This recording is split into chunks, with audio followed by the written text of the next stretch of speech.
Many of us are a work in progress, yes? I kind of came to another crossroads when I was discharged from the hospital in August. I had some trouble getting back on the food. I mean, they fed me pureed stuff, and I obeyed, but I did not enjoy it at all. It was very loaded with carbs, which there wasn't an alternative. So you go with the flow.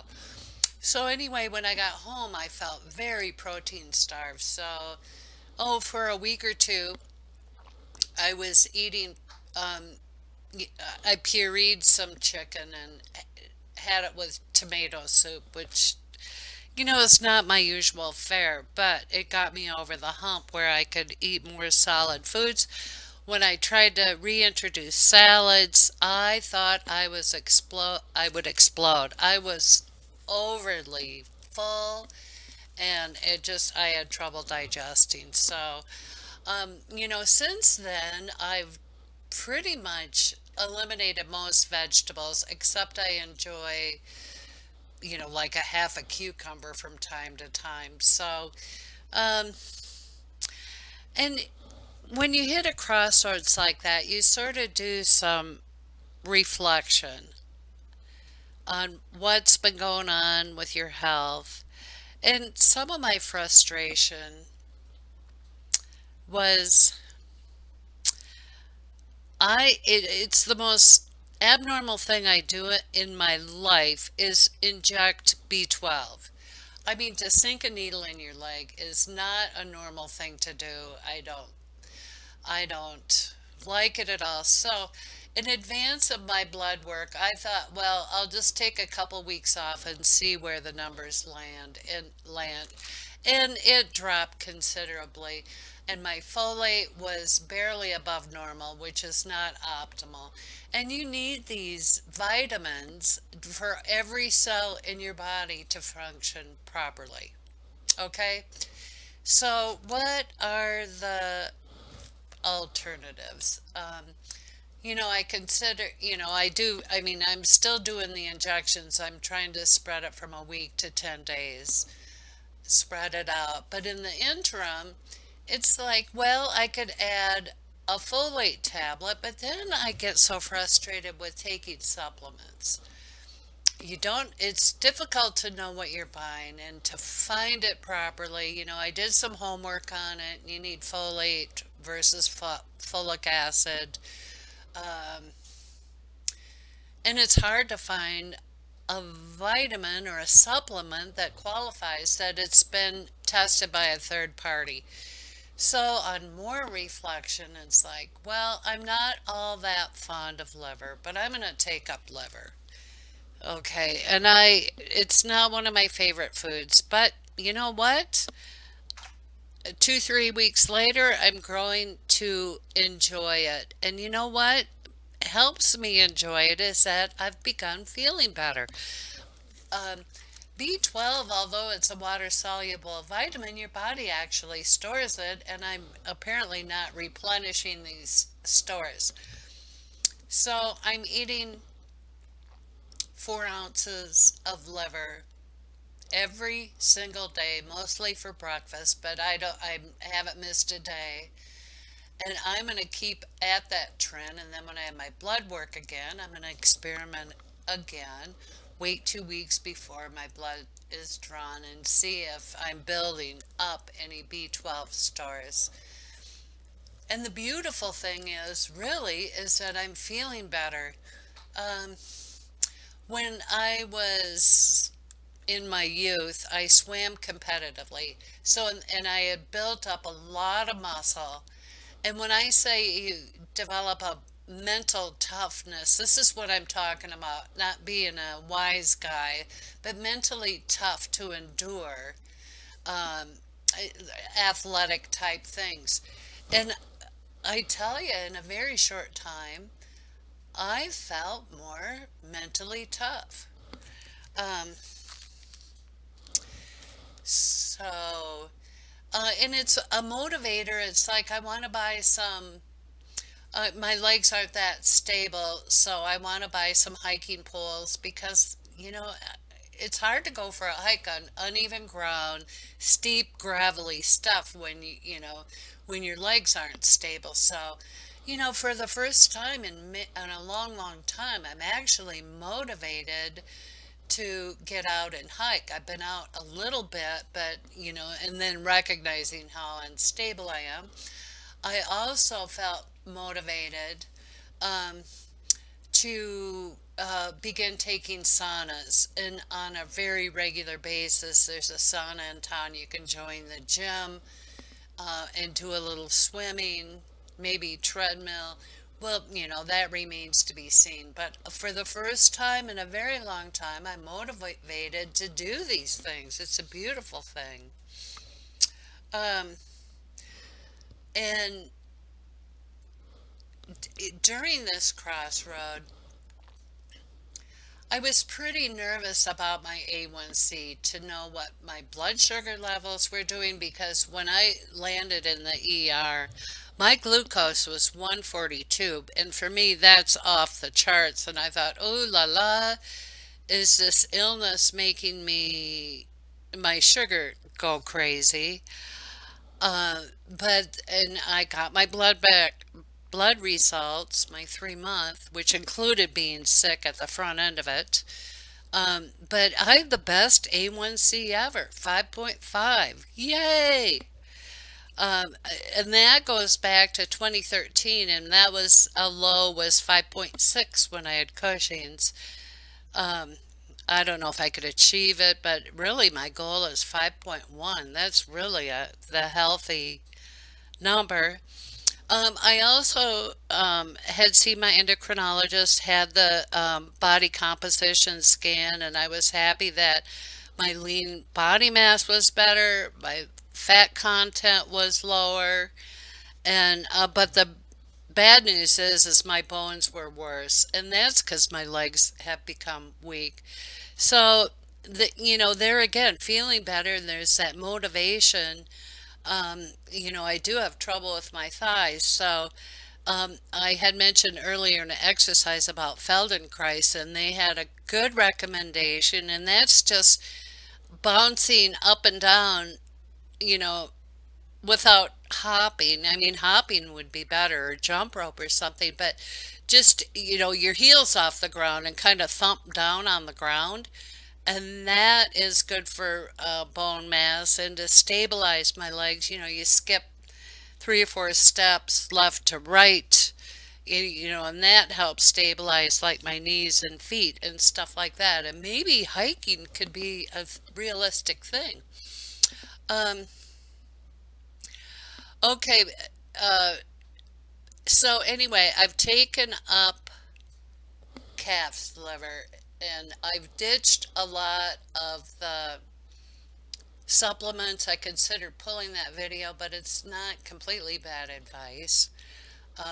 We all need magnesium. I'm still drinking ginger tea, although I pretty much stopped everything else. It's just, I was frustrated when I got out of the hospital. It's like you keep throwing mud at the wall and you hope it sticks. Well, this calves liver business might actually, help benefit me in the long haul.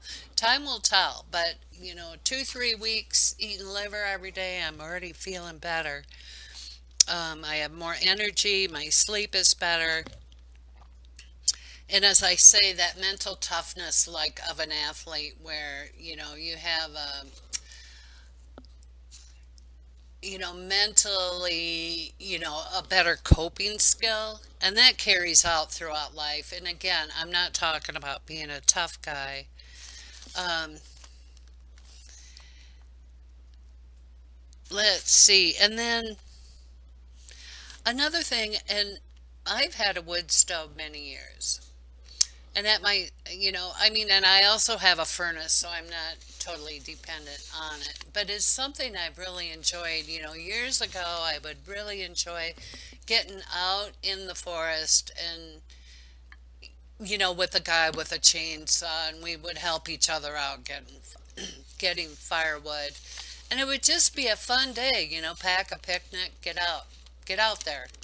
Well, I haven't done that in a long time. That resources hasn't been available, so I have at my sickest, I wasn't able to burn firewood at all. It was just too much. And I got my wood stove going again last year, and it was very taxing. I was, um, I'd have to I couldn't do it very long, like split a little bit of kindling and stop. But I kept up for the winter. I had the furnace on sometimes, but um,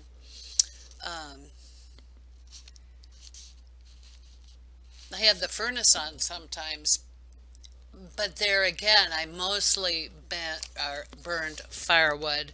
And this year, this fellow that sells the wood to me has given me these big honker rounds.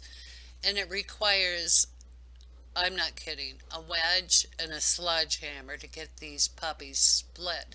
And I am really enjoying it. I have a hard time with the cardiovascular, like going for a walk, or, my muscles aren't cooperative enough to go full-fledged swimming, to get your heart rate up. I'm getting there. I'm getting there, thank goodness. But here's the beauty of splitting this wood, and not just the kindling, but we're talking an 8-pound sledgehammer. I am having fun because it gets my heart rate up very quickly without taxing my legs. And there's really something to said about that burst of energy, I suppose like an athlete, a sprint, or a power lifter or whatever, where um, I think it's called anaerobic exercise, where you just have that burst of energy.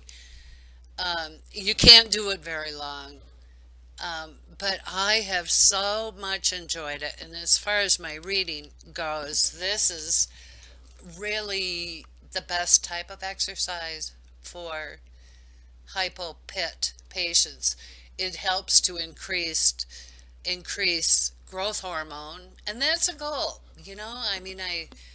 It's a wait and see, but I I have like a renewed hope that, I don't have a pituitary tumor. So is this reversible? Reversible? I have not lost hope, you know? Um, and again, time will tell. You have to, accept what's happening. But on the other hand, I'm participating in my own health, and that's healthy. Um, I'm rambling a bit. Um, but the point being is liver. Now, I wasn't fond of liver in the least. It was like, um, suck it up and do it. So I started off putting sriracha sauce on it, and I could begin liking it a little better. Sometimes I put Brianna's honey mustard a little bit of dressing on it. I salted heavily, fry it in butter, and I like this brand Skylark because it comes in 4-ounce servings, one a day. I tried two and it was too much.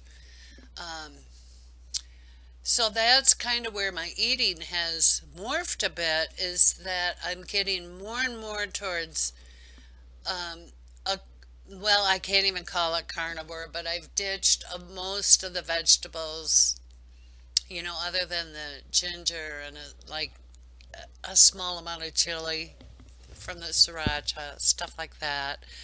And another wonderful thing happened is that now some of you may have an egg sensitivity, and I am one of those. When I was in elementary school, just one day I couldn't eat another egg. And I didn't eat eggs because it seemed so undigestible. It really, I described it as trying to digest cast iron. It was just really gave me a bellyache. I wouldn't call it an allergy, but very difficult for my body to digest. And then when I was pregnant, I could eat eggs.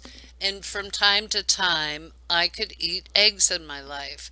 Now, it wasn't till recent that I'm liking eggs. They're digesting. I don't like fried or over easy or any of that.